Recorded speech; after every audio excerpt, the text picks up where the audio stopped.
ایک نازک سی شہزادی جس نے اپنے محل کی ریشمی دیواریں چھوڑ دیں، اپنے ناز و نام کو ٹھکرا دیا اور صرف ایک محبت کے لیے جنگلوں کی خاک چھانی، کانٹوں پر چلی، اندھیری راتوں میں تنہا بھٹکتی رہی۔ وہ نہ کسی خوف سے رکھی نہ تھکن سے ہاری، کیونکہ اس کے دل میں صرف ایک ہی صدا تھی، میں اسے ڈھونڈ کر رہوں گی۔ ایک بادشاہ تھا جس کی 6 بیٹیاں تھیں اور کوئی بیٹا نہ تھا۔ جب ملکہ نے خوشخبری سنائی کہ وہ ایک بار پھر ماں بننے والی ہے تو بادشاہ نے سخت لہجے میں کہا، اگر یہ بچہ بھی لڑکی ہوا تو میں اسے زندہ نہیں چھوڑوں گا۔ یہ سن کر ملکہ بہت پریشان رہنے لگی۔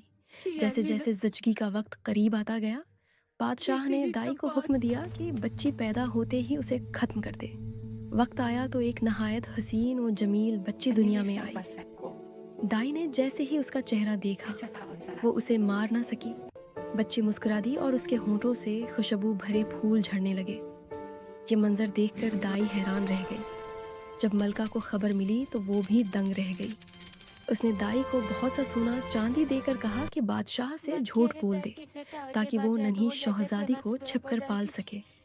یوں شہزادی خفیہ طور پر بڑی ہونے لگی۔ جیسے جیسے وہ چلنا سیکھتی، اس کے ہر قدم سے سونے اور چاندی کی اینٹیں نکلنے لگتی جنہیں ملکہ چھپا کر رکھتی۔ کچھ عرصہ گزرا تو ملک میں قحط آ گیا اور خزانہ خالی ہو گیا۔ بادشاہ فکر مند بیٹھا تھا کہ سلطنت کیسے سنبھالے۔ تب ملکہ نے اپنے خفیہ ذخیرے سے چند اینٹیں بادشاہ کو لا کر دی۔ بادشاہ حیران ہوا اور وجہ پوچھی۔ ملکہ نے کہا، پہلے وعدہ کریں کہ میری جان بخشی ہوگی۔ بادشاہ نے وعدہ کیا تو ملکہ اپنی 7ویں بیٹی کو سامنے لے آئی۔ وہ چلتی تو سونے چاندی کی اینٹیں بکھرتی اور مسکراتی تو پھول جھڑتے۔ بادشاہ نے پہلی بار اپنی ننھی بیٹی کو دیکھا تو اس کا دل پسیج گیا۔ اس نے ملکہ کو معاف کر دیا اور بچی کو سینے سے لگا لیا، مگر بڑی بہنوں کے دلوں میں حسد کی آگ بھڑک اٹھی۔ حسد ختم کرنے کے لیے بادشاہ نے سب سے چھوٹی بیٹی کے لیے ایک الگ شاندار محل بنوا دیا۔ ایک دن بادشاہ سفر پر جانے لگا۔ اس نے بیٹیوں سے پوچھا کہ واپسی پر کیا تحفہ لاؤں۔ سب نے اپنی اپنی خواہش بتائی۔ چھوٹی شہزادی دعا میں مصروف تھی۔ اس نے اپنی کنیز سے کہا، بادشاہ سے کہنا صبر۔ کنیز نے سمجھا کہ صبر کسی چیز کا نام ہے۔ بادشاہ واپس آیا تو باقی بیٹیوں کے لیے تحفے لے آیا اور چھوٹی کے لیے ایک ڈبہ دے دیا۔ یہ ہے صبر۔ شہزادی کچھ نہ سمجھی اور ڈبہ ایک کونے میں رکھ دیا۔ ایک دن گرمی میں پنکھا ڈھونڈتے ہوئے اس نے وہ ڈبہ کھولا تو اندر ایک نہایت حسین پنکھا نکلا۔ جیسے ہی اس نے پنکھا ہلایا، ایک بے حد خوبصورت شہزادہ اس کے سامنے کھڑا ہوا۔ شہزادی اسے دیکھ کر بے ہوش ہو گئی۔ شہزادے نے اسے ہوش دلایا اور کہا، جب تم یہ پنکھا ہلاؤ گی میں حاضر ہو جاؤں گا اور جب چاہو گی میں واپس چلا جاؤں گا۔ یوں شہزادی اور شہزادہ دونوں دن رات ساتھ گزارنے لگے۔ یہ بات بڑی بہنوں کو معلوم ہو گئی اور ان کے دل میں حسد اور بھڑک اٹھا۔ وہ ظاہری محبت دکھانے لگی اور راز جاننے کی کوشش کرنے لگی۔ ایک دن انہوں نے کہا اپنی بہن سے، ہم نے تمہارے مہمان کے لیے ایک نرم بستر تیار کیا ہے، مگر اس بستر میں انہوں نے شیشے کے ٹکڑے چھپا رکھے تھے۔ چھوٹی بہن نے اعتبار کیا اور پنکھا ہلا کر شہزادے کو بلایا۔ شہزادہ جیسے ہی بستر پر لیٹا، شیشے کے ٹکڑے اس کے بدن میں چپک گئے۔ وہ خون میں نہا گیا۔ شہزادی گھبرا گئی اور فوراً پنکھا ہلا کر اسے اس کے ملک واپس بھیج دیا۔ چند دن گزر گئے مگر شہزادہ دوبارہ نہ آیا۔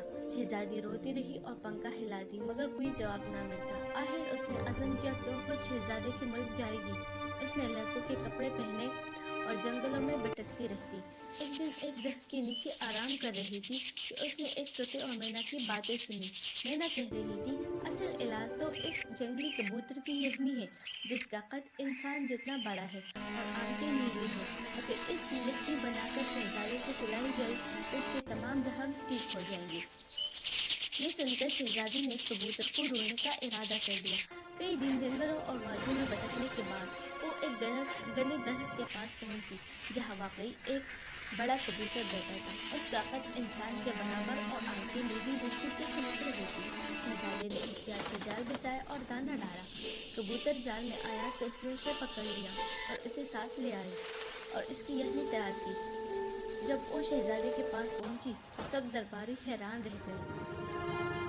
شہزادی نے نقاب اوڑھ رکھا تھا تاکہ پہچانی نہ جائے۔ اس نے کہا اگر اجازت ہو تو میں شہزادی کو یہ یخنی پھلا دوں۔ یخنی پھلائی گئی تو کمال ہو گیا۔ شہزادے کے ذہن تیزی سے بڑھنے لگے۔ چند ہی دنوں میں وہ مکمل تندرست اور پہلے سے زیادہ کثیر ہو گیا۔ شہزادے نے شکر گزاری کے لیے طبیب کو دربار میں بلایا اور کہا اے مہربان حکیم، تم نے میری جان بچائی، جو چاہو مانگ لو، میں انکار نہیں کروں گا۔ شہزادی مسکرا کر بولی شہزادے کہ آپ مجھے پہچان نہیں پائے؟ یہ کہہ کر اس نے نقاب ہٹا دیا۔ شہزادہ چونک اٹھا، اس کی اپنی محبوبہ سامنے کھڑی تھی۔ وہ خوشی کے مارے بے اختیار اس کے قدموں میں جھک گیا۔ دربار والے حیرت سے دیکھنے لگے۔ شہزادے نے اسے اپنی زندگی کی ملکہ بنا کر تخت کے برابر بٹھا دیا۔ چند ہی دنوں بعد دونوں کی شاندار شادی ہوئی۔ 7 دن اور 7 راتیں جشن منایا گیا۔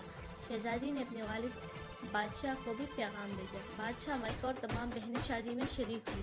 بڑی بہنوں نے شرمندہ ہو کر معافی مانگی۔ شہزادی نے دل بڑا رکھا اور سب کو معاف کر دیا۔ یوں شہزادہ اور شہزادی ہمیشہ خوش و خرم رہنے لگے۔